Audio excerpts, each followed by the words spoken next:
Hello friends, నా పేరు మధు. మీరు చూస్తున్నారు తెలంగాణ కొలువులు యూట్యూబ్ ఛానల్.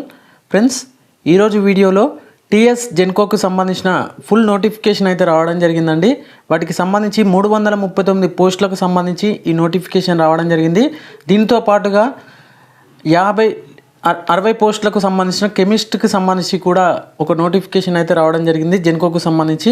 ఇక్కడ ఈ జెన్కోలో కెమిస్ట్ అలాగే ఏఈ నోటిఫికేషన్స్తో రెండు కలిపి అంటే సపరేట్గా నోటిఫికేషన్స్ అయితే ఇవ్వడం జరిగింది. ఫ్రెండ్స్, ఇక వీడియో స్టార్ట్ చేసే కంటే ముందుగా వచ్చేసి తెలంగాణ కానిస్టేబుల్ అభ్యర్థులకు అయితే కంగ్రాచులేషన్స్ అని చెప్పొచ్చు. ఎందుకంటే ఎంతో కష్టపడి ఎన్నో ఒడిదుడుకులు అయితే లోబడి ఇక్కడ ఎంతో కష్టపడి అయితే ఇక్కడ విజయాన్ని అయితే సాధించడం జరిగింది. చాలామంది అభ్యర్థులు అయితే కానిస్టేబుల్ సంబంధించి చాలా సంతోషాన్ని అయితే వ్యక్తం అయితే చేయడం జరిగింది. అలాగే కష్టపడ్డప్పుడు ఫలితం అస్సలు ఎటు పోదండి. ఫస్ట్ కష్టపడండి, కష్టపడితేనే ఫలితం దక్కుతుంది. ఫ్రెండ్స్, ఇక ముందుగా వీడియో స్టార్ట్ చేసినట్లయితే Telangana state power generation corporation limited సంబంధించి విద్యుత్ సౌధ హైదరాబాద్ సంబంధించి ఈ నోటిఫికేషన్ అయితే రావడం జరిగిందండి. ఫ్రెండ్స్, ఇక వీటికి సంబంధించిన డీటెయిల్డ్ పీడిఎఫ్ కింద డిస్క్రిప్షన్ ఉన్న టెలిగ్రామ్ గ్రూప్లో ఉంటుంది, ఒకసారి చెక్ చేసుకోండి. ఫ్రెండ్స్, ఇక నోటిఫికేషన్ నెంబర్స్ కూడా ఇక్కడ క్లియర్గా చెక్ చేసుకోవచ్చు. Direct recruitment for the post of assistant engineer electrical, mechanical, electronics and సివిల్కి సంబంధించి ఈ పోస్టులను అయితే అప్లై అయితే చేసుకోవచ్చు. ఇక లిమిటెడ్ అండ్ జనరల్ రిక్రూట్మెంట్ సంబంధించి ఇవ్వడం జరిగింది. డైరెక్ట్ రిక్రూట్మెంట్ ఆధారంగా అయితే పోస్టులను అయితే భర్తీ చేయరు. లిమిటెడ్ అండ్ జనరల్ రిక్రూట్మెంట్ ఆధారంగా అయితే ఈ పోస్టులను అయితే భర్తీ చేయనున్నట్లు తెలుస్తుంది. ఫ్రెండ్స్, ఇక Telangana state power generation corporation limited అయినటువంటి టీఎస్ జెన్కోలో is one of the pivotal organization of the state of Telangana engaged in generation of power with the installed capacity of 6485.26 MW. The TS Genco having undertaken a new greenfield power projects to supply the quality and quantity power at an affordable cost and invites the online application from eligible candidates for the post of assistant engineer in various departments electrical, mechanical, electronics and civil సంబంధించి ఇవ్వడం జరిగిందండి. Friends, ఇంకా దీనికి సంబంధించి ఇక్కడ క్లియర్గా చూసుకున్నట్లయితే online applications are invited from eligible candidates qualifying and eligible candidates in the prescribed proforma application to be made available on the commission website www.tsgenco.co.in to the post of assistant engineer in electrical, mechanical, electronics and civil సంబంధించి ఇవ్వడం జరిగింది. Friends, ఇక payment వచ్చేసి start వచ్చేసి 7/10/2023 నుంచి start కావడం జరుగుతుంది. అంటే 7/10/2023 నుంచి వీటికి సంబంధించిన పేమెంట్ అయితే స్టార్ట్ కావడం జరుగుతుందండి. కమర్స్మెంట్ ఆఫ్ ఆన్లైన్ అప్లికేషన్స్ వచ్చేసి 7/10/2023 నుంచి 10 AM వరకు అయితే ఇక్కడ ఆన్లైన్ అప్లికేషన్ స్టార్ట్ కావడం జరుగుతుంది. ఇక్కడ లాస్ట్ డేట్ వచ్చేసి 29/10/2023 నుంచి 29/10/2023 వరకు అప్ టు ఇక్కడ అవర్స్ కూడా ఇవ్వడం అయితే జరిగింది. ఇక్కడ అవర్స్ చెక్ చేసుకోవచ్చు మీరు. Last date and time for submission of online application వచ్చేసి 29/10/2023 వరకు అయితే ఉంటుందండి. ఫ్రెండ్స్, ఇక హాల్ టికెట్ సంబంధించిన విషయానికి వచ్చినట్లయితే హాల్ టికెట్స్ వచ్చేసి ఎగ్జామ్కి బిఫోర్ 7 డేస్లో అయితే హాల్ టికెట్స్ అయితే ఇష్యూ అయితే చేయడం జరుగుతుంది. The TS Genco reserve the all right to schedule the date of examination సంబంధించి అన్ని రైట్స్కి టీఎస్ జెన్కోనే బాధ్యత అయితే వహిస్తుంది. అలాగే the candidates are instructed to read the notification carefully and go to the through the without fail అంటూ కూడా ఇవ్వడం జరిగిందండి. Friends, the date of examination is 3/12/2023 అని ఇవ్వడం జరిగింది. ఫ్రెండ్స్, ఇక టెంటేటివ్ అయితే షెడ్యూల్ అయితే చేయడం జరిగింది. బట్ అటో ఇటో కావచ్చు, మ్యాక్సిమం అయితే 3 నాడు అయితే ఉంటుంది ఎగ్జామినేషన్ వచ్చేసి. ఇక duration of examination will be 2 hours అండి, 120 minutes అనమాట. The candidates who possess the requested qualification as on the date of notification ఇక్కడ క్లియర్గా మెన్షన్ చేయడం జరిగిందండి. As on the date of notification నాటికి ఖచ్చితంగా మీ యొక్క క్వాలిఫికేషన్ అనేది పూర్తి అయి ఉండాలి అంటూ కూడా ఇక్కడ క్లియర్గా చెప్పడం జరిగింది. ఈ నోటిఫికేషన్ వచ్చేసి వీటికి సంబంధించి అప్లై చేయాలనుకుంటే ఖచ్చితంగా ఆన్లైన్ ద్వారా చేయాల్సి ఉంటుంది, ఆఫ్లైన్ అయితే ఉండదండి. ఖచ్చితంగా ఆన్లైన్లో అయితే చేయాల్సి ఉంటుంది.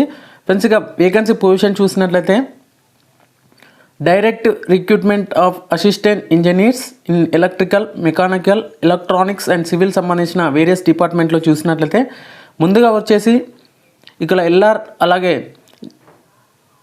ఎల్ఆర్ మరియు జిఆర్ ఇవ్వడం జరిగింది. ఎల్ఆర్ వచ్చేసి లిమిటెడ్ రిక్రూట్మెంట్ అన్నమాట. జిఆర్ వచ్చేసి జనరల్ రిక్రూట్మెంట్. ఇక్కడ ఎలక్ట్రికల్ సంబంధించిన బ్రాంచ్కి సంబంధించి ఎల్ఆర్ పోస్టులు వచ్చేసి 42 పోస్టెస్ అయితే ఉండడం జరిగిందండి. ఇక్కడ జిఆర్ జనరల్ రిక్రూట్మెంట్ ఆధారంగా 145 పోస్టులను అయితే భర్తీ చేయనున్నట్లు తెలుస్తుంది. ఇక మెకానికల్ వచ్చేసి లిమిటెడ్ రిక్రూట్మెంట్లో 3 ఉంటే జనరల్ రిక్రూట్మెంట్లో 74 పోస్టులు అయితే ఉండడం జరిగింది.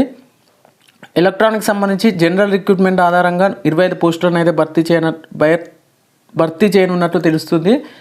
అలాగే సివిల్ సంబంధించి లిమిటెడ్ రిక్రూట్మెంట్ వచ్చేసి 94 పోస్టులు ఉంటే జనరల్ రిక్రూట్మెంట్లో 49 పోస్టులు ఉంటే జనరల్ రిక్రూట్మెంట్లో కేవలం 1 పోస్ట్ మాత్రమే ఉండడం జరిగిందండి. సివిల్కి సంబంధించి టోటల్గా 339 పోస్టులకు సంబంధించి ఈ నోటిఫికేషన్ అయితే విడుదల కావడం జరిగింది. ఫ్రెండ్స్, ఇక the detailed vacancies zone wise, community wise, అలాగే పిహెచ్ వైజ్ అయితే అనెక్సల్ 1లో ఇక్కడ వేకెన్సీ పొజిషన్ ఉంది. ఒకసారి చెక్ చేసుకోండి మీరైతే. నేను కూడా చెప్పడానికైతే ట్రై చేస్తాను, ఎందుకంటే వీడియో కొంచెం లెంతీ అవుతుంది కాబట్టి నేను పార్ట్ 2 రూపంలో మరొక వీడియోలో మీ ముందుకు తీసుకురావడం జరుగుతుంది. ఇక ఎడ్యుకేషనల్ క్వాలిఫికేషన్ సంబంధించిన వివరాలు చూసినట్లయితే అసిస్టెంట్ ఇంజనీర్ ఇన్ ఎలక్ట్రికల్ సంబంధించి ముందుగా చూద్దామండి. దీనికి సంబంధించి ఖచ్చితంగా బ్యాచిలర్ డిగ్రీ పాస్ అయి ఉండాలి. ఇన్ ఎలక్ట్రికల్ ఇంజనీరింగ్ లేదా ఎలక్ట్రానిక్స్ ఇంజనీరింగ్లో ఖచ్చితంగా పాస్ అయి ఉండి రికగ్నైజ్డ్ యూనివర్సిటీలో చదివి ఉండాలండి. In India established or incorporated by the under the central act లేదా provisional act or state act సంబంధించి కలిగి ఉండాలి. అలాగే యూనివర్సిటీ గ్రాంట్ కమిషన్ అయినటువంటి యూజీసీ, ఏఐసిటి సంబంధించి క్వాలిఫికేషన్ అయితే recognised as equivalent theoretical pass in section A B AMIE India examination conducted by the institutions of engineers in electrical సంబంధించి AMIE సంబంధించిన ఎగ్జామినేషన్లో క్వాలిఫై ఉన్న అభ్యర్థులు కూడా అప్లై అయితే చేసుకోవచ్చండి. ఫ్రెండ్స్, ఇక అసిస్టెంట్ ఇంజనీర్ సంబంధించి మెకానికల్ సంబంధించి ఖచ్చితంగా బ్యాచిలర్ డిగ్రీలో మెకానికల్ డిగ్రీ అయితే కలిగి ఉండాలండి. ఇక్కడ చూసుకోవచ్చు mechanical engineering from the recognised university సంబంధించి ఇవ్వడం జరిగింది. అలాగే అసిస్టెంట్ ఇంజనీర్ ఇన్ ఎలక్ట్రానిక్స్ సంబంధించి bachelor degree in electronics communication engineering, instrumentation controls and engineering, electronics and control engineering, instrumentation and power electronics of ఈ రికగ్నైజ్డ్ యూనివర్సిటీ సంబంధించి చదివిన అభ్యర్థులు అయితే ఇక్కడ అప్లై అయితే చేసుకోవచ్చు. అలాగే must possess the bachelor degree in civil engineering సంబంధించి అసిస్టెంట్ ఇంజనీర్ ఇన్ సివిల్ సంబంధించి ఇవ్వడం జరిగింది. ఫ్రెండ్స్, ఇక ఈక్వలెంట్ క్వాలిఫికేషన్ సంబంధించిన ఇన్ఫర్మేషన్ చూసినట్లయితే at the time of verification certificate if it is notice that any applicant processing other than the prescribed qualification and claims that it is an equivalent to the prescribed qualification అంటూ ఇక్కడ క్లియర్గా ఇవ్వడం జరిగింది. ఎవరైతే ఇక్కడ equivalent qualification సంబంధించిన information పెడతారో వాటికి సంబంధించి time of verification certificate verification టైంలో మీకు దానికి సంబంధించిన ప్రిస్క్రైబ్డ్ క్వాలిఫికేషన్ సంబంధించిన సర్టిఫికేట్స్ అయితే ఖచ్చితంగా అప్లోడ్ అయితే చేయాల్సి ఉంటుంది.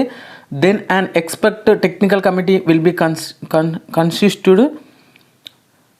ఫ్రెండ్స్, ఇక ఎవరైతే ఈ ఈక్వలెంట్ క్వాలిఫికేషన్ సంబంధించి అయితే పెడతారో వాటికి సంబంధించి ఇక్కడ ఎక్స్పెక్ట్ టెక్నికల్ కమిటీ అనేది ఫైనలైజ్ అయితే చేయడం జరుగుతుంది. The committee will go to the details of the subjects studied, then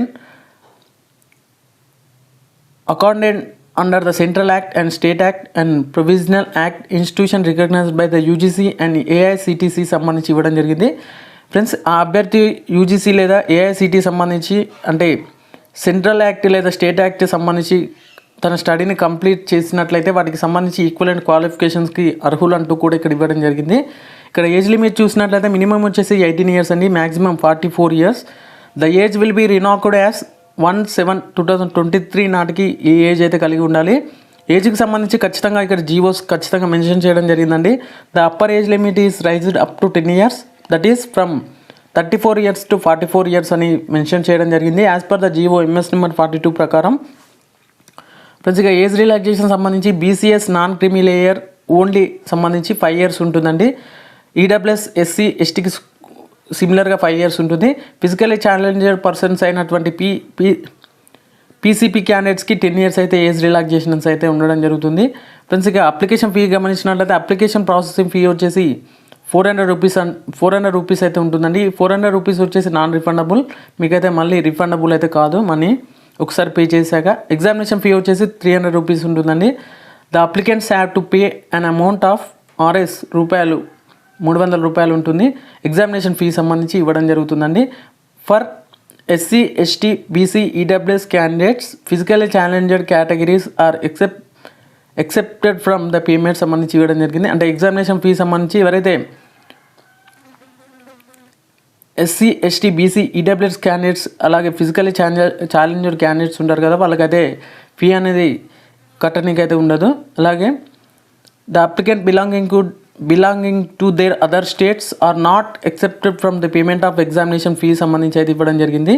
అలాగే mode of payment of fee వచ్చేసి ఖచ్చితంగా మీరు debit card, credit card, internet banking, UPI payment ఆధారంగా పేమెంట్ అయితే చేయాల్సి ఉంటుంది. వాటికి సంబంధించి కూడా ఇక్కడ పారా 1లో క్లియర్గా మెన్షన్ అయితే చేయడం జరిగింది. ఫ్రెండ్స్, ఇక మీరు పే చేసే అమౌంట్ వచ్చేసి నాన్ రిఫండబుల్ అండి, ఖచ్చితంగా ఇక్కడ మెన్షన్ చేయడం జరిగింది. Payment of both examination fee made in the candidature applicant will not be consider for processing fee and we summarily rejected అని సంబంధించి ఇవ్వడం జరిగింది. ఫ్రెండ్స్, ఇక the TS Genco will not be responsible for the technical snag encounter during the process of payment and fee సంబంధించి ఇవ్వడం జరిగింది. TS Genco సంబంధించి ఎలాంటి రెస్పాన్సిబిలిటీ అయితే ఉండదండి, టెక్నికల్ సంబంధించి ఎలాంటి ఇష్యూ ఉన్నా పేమెంట్ టైంలో అంటూ ఇక్కడ క్లియర్గా మెన్షన్ చేయడం జరిగింది వాళ్ళు ఆల్రెడీ. ఫ్రెండ్స్, ఇక సెంటర్ ఫర్ రిటర్న్ ఎగ్జామినేషన్ సంబంధించి అసిస్టెంట్ ఇంజనీర్ సంబంధించి electrical, mechanical, electronics and civil సంబంధించిన వేరియస్ డిపార్ట్మెంట్లో 20 సిటీస్ సంబంధించి అయితే ఇక్కడ ఎగ్జామినేషన్ సెంటర్స్ ఉండడం జరుగుతుందండి. Hyderabad and Secunderabad, GHMC and HMDA పరిధిలో ఉన్న అన్ని సెంటర్స్లో అయితే ఇక్కడ ఎగ్జామినేషన్ సెంటర్స్గా అయితే వివరించడం జరుగుతుంది. ఫ్రెండ్స్, ఇక వీటికి సంబంధించి ఎలా అప్లై చేయాలో మరొక వీడియోలో మీకు క్లియర్ ఎక్స్ప్లెయిన్ అయితే చేయడం జరుగుతుంది. ఈ వీడియో మీకు నచ్చితే మాత్రం ఖచ్చితంగా లైక్ చేసి ఛానల్ని అయితే సబ్స్క్రైబ్ చేసుకోండి. ఈ కెమిస్ట్రీకి సంబంధించి డీటెయిల్ నోటిఫికేషన్ రావడం జరిగింది కదా, దానికి సంబంధించిన వివరాలు సాయంత్రం లోకల్లా మీకు అప్డేట్ అయితే చేయడం జరుగుతుంది. ఈ వీడియో నచ్చితే మాత్రం ఖచ్చితంగా లైక్ చేసి ఛానల్ అయితే సబ్స్క్రైబ్ చేసుకోండి. అలాగే వీడియో అయితే ఇంటి వరకు అయితే చూడండి, అప్పుడే మీకు క్లియర్గా ఒక ఐడియా అయితే ఉండడం జరుగుతుంది నోటిఫికేషన్ పైన. డీటెయిల్ నోటిఫికేషన్ అంటే చాలామంది అభ్యర్థులు నోటిఫికేషన్ ఇవ్వగానే డౌన్లోడ్ చేసుకొని చదువుతారు, బట్ కొంతమందికి అర్థమవుతుంది, కొంతమందికి అర్థం కాదు. అందుకనే ఈ వీడియోస్ అయితే చేయడం జరుగుతుంది. వీడియో నచ్చితే మాత్రం ఖచ్చితంగా లైక్ చేసి ఛానల్ అయితే సబ్స్క్రైబ్ చేసుకోండి. అలాగే టీఎస్ ఎల్పిఆర్పి సంబంధించిన కానిస్టేబుల్స్కి అయితే జాబ్ వచ్చిన ప్రతి ఒక్కరికి అయితే ధన్యవాదాలు. ఎందుకంటే ఎంతో కష్టపడి చదివితే ఈ జాబ్ తెచ్చుకోవడం జరిగింది. కష్టపడ్డ వారికి ఫలితం ఎప్పటికీ దక్కుతుందండి. ఫస్ట్ కష్టపడండి, తర్వాత ఫలితం ఆటోమేటిక్గా అదే వస్తుంది. ఆ ఫార్ములా బట్టి మీరు ఎన్నో ఎగ్జామ్స్ అయితే ఇంకా ప్రతి ఎగ్జామ్ కండక్ట్ చేసిన ఫలితాలు అయితే రావు, అంటే దేనిలో అయినా ఒక ఫలితం అయితే దక్కొచ్చు. బాధపడకండి, నెక్స్ట్ సారి ట్రై చేయండి. అలాగే ఒక కానిస్టేబుల్ అనే కాదు, ఇంకా ఎస్ఎస్సి సంబంధించి అన్ని జాబ్స్ ఉంటాయి. అలాగే బ్యాంక్ జాబ్స్, ప్రైవేట్ జాబ్స్, ఇంకా చాలా జాబ్స్ ఉన్నాయని ఒక కానిస్టేబుల్ మాత్రమే జాబ్ కాదు, ఇంకా డిఫరెంట్ జాబ్స్ ఉంటాయండి, వాటికి కూడా ట్రై చేయండి. వీడియో నచ్చితే మాత్రం ఖచ్చితంగా లైక్ చేయండి. Okay friends, thank you everyone and జై హింద్.